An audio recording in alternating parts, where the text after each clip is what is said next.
Everybody, welcome back. In this video, we're talking OTA changes, all of them, thumbs up, including changes to locations. All these are sort of annoying. We'll go over those real quick. Are the changes to the cards going to be that big of a difference to the meta? Are they going to make some cards that weren't being played now more played? I think, generally speaking, they knocked it out of the park on this one yet again with the OTAs.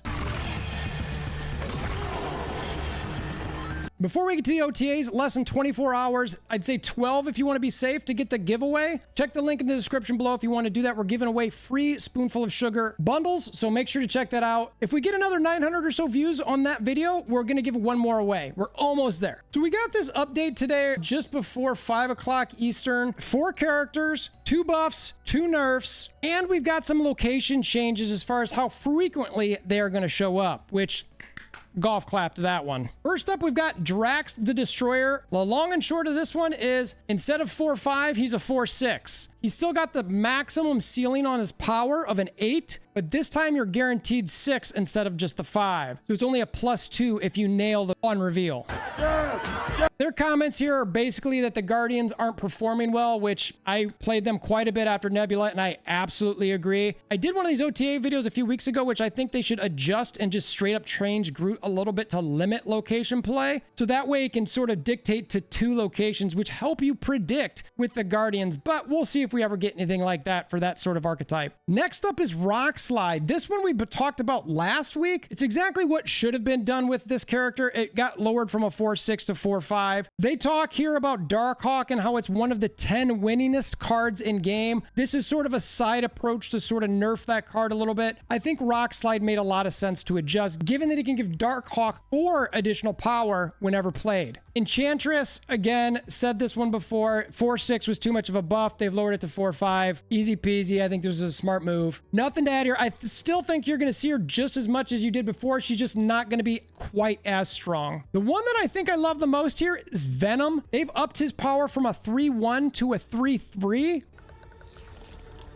They admit he's been one of the worst destroyers in that archetype and having lower power in that compared to Deathlock and Carnage. They said they want to see one of the more iconic Marvel characters take off a little bit more. I think this is a step in the right direction. I think this is exactly where it needs to be. We'll see how it plays out in the meta. I know this is probably the deck I want to play with a little bit. The location changes. So these locations here, Atlian, Krakoa, I don't even know how to say this, but Leshgulia? I don't know. You tell me in the comments below. Morag, Plunder Castle, Sanctum Sanctorum, and Subterranea are all going to have their frequency of appearance reduced. Atlian, I know, is one of my least favorite locations where after turn 3, it shuffles your hand back into your deck and you draw your cards again. This especially hurts anytime you've got a good initial draw. Krakoa is a terrible location. It's that on turn 5, it takes over and plays both players' cards for them. This is always a terrible play every single time on turn 5. I haven't had one good one yet. Leshgulia,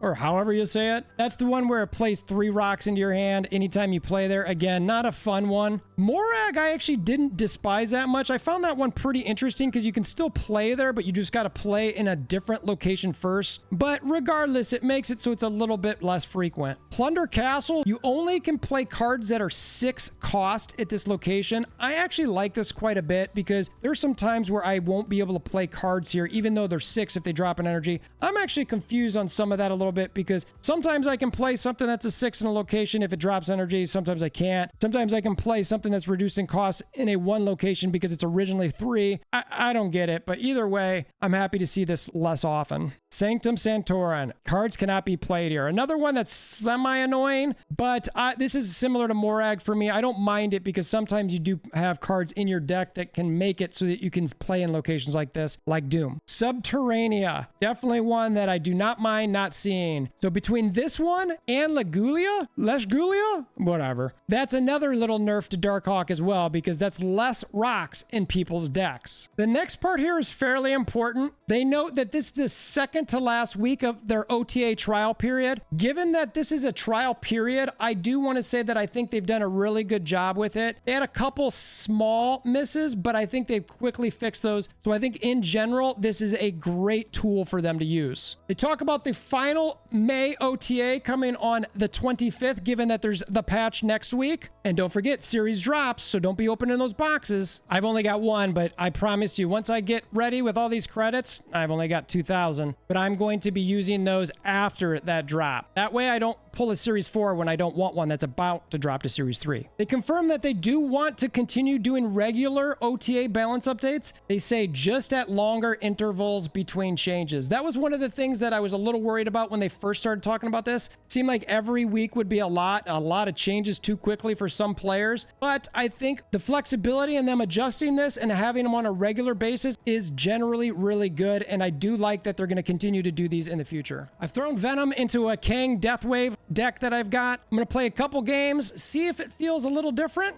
and we'll end the video with that. So we finally got a Venom here. What I'm going to try to do is Killmonger, Skip, She-Hulk, Venom, and we'll see how that goes. All right, so what we're going to do here is She-Hulks, and then Venoms, and we'll see how that goes. And then we're just going to go over here and throw another there just for good measure. So this is the first time I've got to use Venom here. I'm expecting the She-Hulks to multiply and then the Venoms to multiply, and that just keep going bigger, bigger, bigger, bigger. When they can't do anything here, they shouldn't be able to Shang-Chi or anything. So we'll see. I'm going to actually snap back for funsies and content, and that's going to be how we end the video. See if Venom really was upgraded. I played a bunch of games with them, and honestly, like, I didn't get to use them that much. This is really the first opportunity. I didn't play a lot, but we'll see. Oh, Gamora. All right, so we'll see if this makes sense. That's a really good card to play over there for sure, and I could see why they'd snap. Ooh, look at that. Oof. That's going to hurt. Is my Venom going to be able to beat this? Is my Venom going to be able to beat this? I don't know. They're probably like, oh, nines. And